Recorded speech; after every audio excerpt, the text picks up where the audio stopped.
Thanks for join Global Tutorial Bernard Simamora, SSI, SIP, SH, MH, MM. Subscribe, like, and share. Selamat mengikuti. Mata Kuliah Pengantar Ilmu Hukum, PIH. Topik ke-58 dari 80 topik. Mengisi kekosongan hukum, bagian ketiga. Marx Freirehbowegung. Reaksi yang tajam terhadap legisme baru muncul sekitar 1900 di Jerman. Reaksi itu dimulai oleh Kantorowicz yang dengan nama Gnaeus Flavius dalam tahun 1906. Pengikut-pengikut aliran ini menentang pendapat bahwa kodifikasi itu lengkap dan bahwa hakim dalam proses penemuan hukum tidak mempunyai sumbangan kreatif. Tidak seluruh hukum terdapat dalam undang-undang. Di samping undang-undang, masih ada sumber-sumber lain yang dapat digunakan oleh hakim untuk menemukan hukum. Mereka menganggap titik tolak Montesquieu bahwa hakim tidak lebih dari corong undang-undang secara tegas merupakan fiksi. Tiap pemikiran yang melihat hakim sebagai subsumti automaal dianggap sebagai sesuatu yang tidak nyata. Menurut mereka, hakim tidak hanya mengabdi pada fungsi kepastian hukum, tetapi mempunyai tugas sendiri dalam merealisasi keadilan. Pengertian-pengertian yang umum, luas dan oleh karena itu kabur dan samar-samar yang digunakan oleh pembentuk undang-undang dalam peristiwa konkret tiap kali masih harus diisi atau dilengkapi. Freirehbowegung mencoba mengarahkan perhatiannya kepada sifat-sifat yang khusus pada peristiwa konkret dan kepentingan yang berkaitan. Rasa hukum hakim harus dipusatkan pada hal-hal ini dan juga pada tujuan yang bersifat dalam peraturan. Kalau penyelesaian berdasarkan rasa hukum itu tidak sesuai dengan penyelesaian menurut undang-undang, maka hakim berwenang dan wajib untuk menyimpang dari penyelesaian menurut undang-undang. Tidak mengakui undang-undang sebagai satu-satunya sumber hukum mengarah pada subjektivasi putusan hakim. Pelaksanaan hukum bergeser ke arah penemuan hukum atau pembentukan hukum. Hakim harus menghormati undang-undang. Tetapi ia tidak hanya sekedar tunduk dan mengikuti undang-undang melainkan menggunakan undang-undang sebagai sarana untuk menemukan pemecahan peristiwa konkret yang dapat diterima.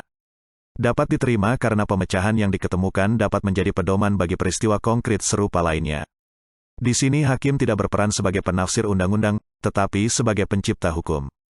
Penemuan hukum semacam ini yang tidak secara ketat terikat pada undang-undang disebut penemuan hukum bebas. Penemuan hukum bebas bukannya peradilan di luar undang-undang. Dalam penemuan hukum bebas, peranan undang-undang adalah subordinated. Undang-undang bukanlah merupakan tujuan bagi hakim, tetapi suatu sarana. Bagi hakim yang melaksanakan penemuan hukum bebas, tugas utamanya bukan menerapkan undang-undang, melainkan menciptakan pemecahan melalui atau dengan bantuan undang-undang untuk peristiwa konkret sedemikian, sehingga peristiwa-peristiwa serupa kemudian diselesaikan dengan memuaskan. Menanggapi penemuan hukum bebas oleh hakim, Sudikno Mertukusumo mengemukakan aliran penemuan hukum bebas merupakan aliran yang sangat berlebihan karena hakim diberikan kebebasan bukan hanya untuk mengisi kekosongan peraturan perundang-undangan saja, tapi hakim diberikan pula kebebasan untuk menyimpang. Kritik terhadap penemuan hukum bebas ini dikemukakan pula oleh Ahmad Ali di mana dikatakan bahwa kebebasan yang diberikan kepada hakim akan membuka peluang terjadinya kesewenang-wenangan sehingga hakim akan menjadi raja terhadap undang-undang karena ia berkuasa menciptakan hukum sendiri bagi semua anggota-anggota masyarakat. Maka penemuan hukum bebas berarti penemuan hukum menurut kepatutan. Penggunaan metode penemuan hukum bebas kebanyakan dapat menuju kepada akibat-akibat yang sama seperti dengan metode-metode penemuan hukum yang lain. Hal yang merupakan khas dalam penemuan hukum bebas adalah hakim yang melakukan penemuan hukum, mengikuti zaman dan mengganti peraturan hukum lama dengan yang baru. Akan tetapi, perlu dipertanyakan kapan suatu peraturan itu sudah lama dan peraturan mana yang harus menggantikannya. Pada asasnya selama belum ada undang-undang baru, hakim tetap akan berpedoman pada undang-undang yang lama. Terdapat pengecualian, yaitu pembentuk undang-undang sudah membentuk undang-undang, tetapi belum mempunyai kekuatan hukum, karena masih dalam pembicaraan di lembaga legislatif. Dalam hal ini, hakim dapat berpedoman pada undang-undang baru yang belum mempunyai kekuatan berlaku itu. Ini merupakan bentuk terpenting dalam penemuan hukum bebas yang disebut metode penemuan hukum antisipatif atau futuristis. Dengan metode ini, hakim setidak-tidaknya mempunyai pegangan pada pendirian pemerintah, sehingga memperoleh petunjuk bagaimana pandangan pembentuk undang-undang dan bagaimana hukumnya yang akan datang. Dengan demikian, hakim memungkinkan terjadinya peralihan yang luas dari hukum yang lama ke hukum yang baru.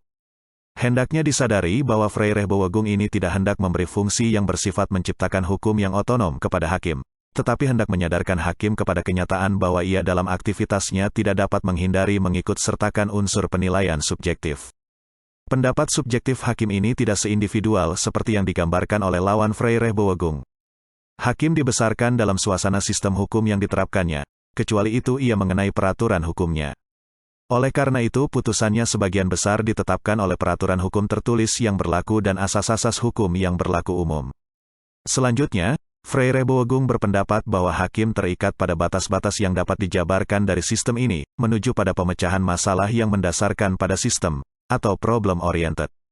Banyak timbul keberatan terhadap penemuan hukum bebas ini.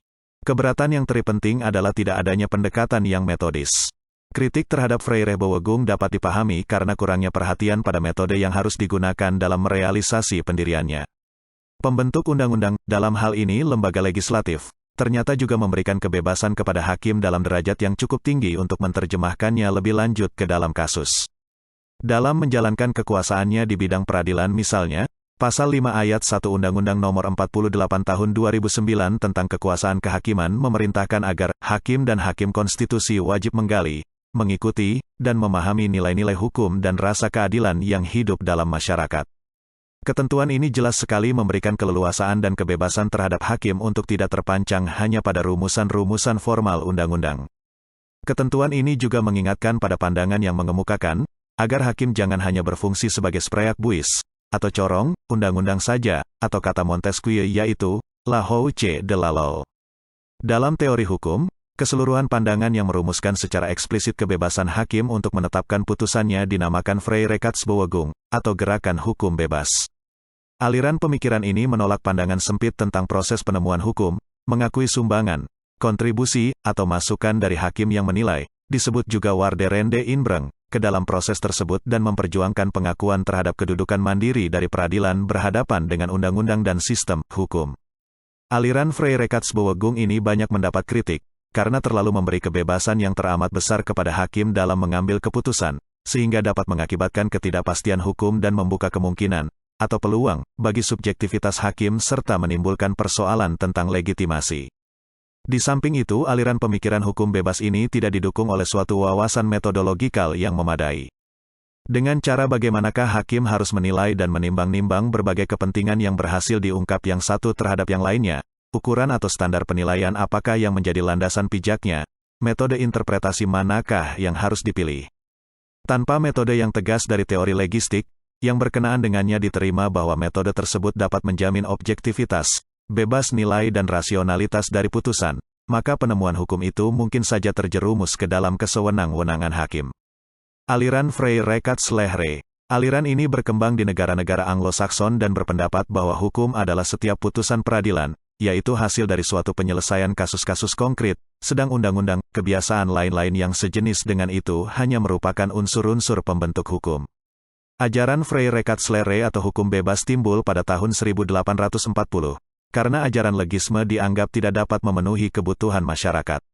Dengan perkembangan masyarakat serta kemajuan masyarakat, kemajuan teknologi dan terus bertambahnya penduduk, masalah hukum yang baru timbul dan belum tertampung dalam undang-undang yang sudah ada. Dengan demikian aliran legisme yang berpandangan bahwa satu-satunya sumber hukum adalah undang-undang dan di luar undang-undang tidak ada hukum, tidak dapat dipertanggungjawabkan lagi. Hal ini sebenarnya sudah diingatkan oleh Portalis sebagai perancang kode sivil bahwa dengan adanya undang-undang itu bukanlah seluruh hukum telah diatur di dalamnya. Reaksi pertama timbul dari Jerman Barat ialah ajaran Vrijheidslehre atau hukum bebas. Menurut paham ini hukum tumbuh di dalam masyarakat dan diciptakan oleh masyarakat berupa kebiasaan dalam kehidupan dan hukum alam yang sudah merupakan tradisi sejak dahulu, baik yang diajarkan oleh agama maupun adat istiadat. Aliran Vrijheidslehre merupakan aliran bebas, di mana hukumnya tidak dibuat oleh badan legislatif dan menyatakan bahwa hukum terdapat di luar undang-undang. Di dalamnya, hakim bebas menemukan dan menciptakan hukum baik dengan melaksanakan undang-undang atau tidak. Itulah materi topik ke-58 pengantar ilmu hukum. Channel ini akan sangat membantu masyarakat umum dan para mahasiswa di perguruan tinggi manapun di Indonesia. Subscribe dan like, agar Anda mendapatkan update tutorial lainnya. Bagikan juga link video ini, agar teman lain juga mendapatkan manfaat channel ini. Sampai jumpa.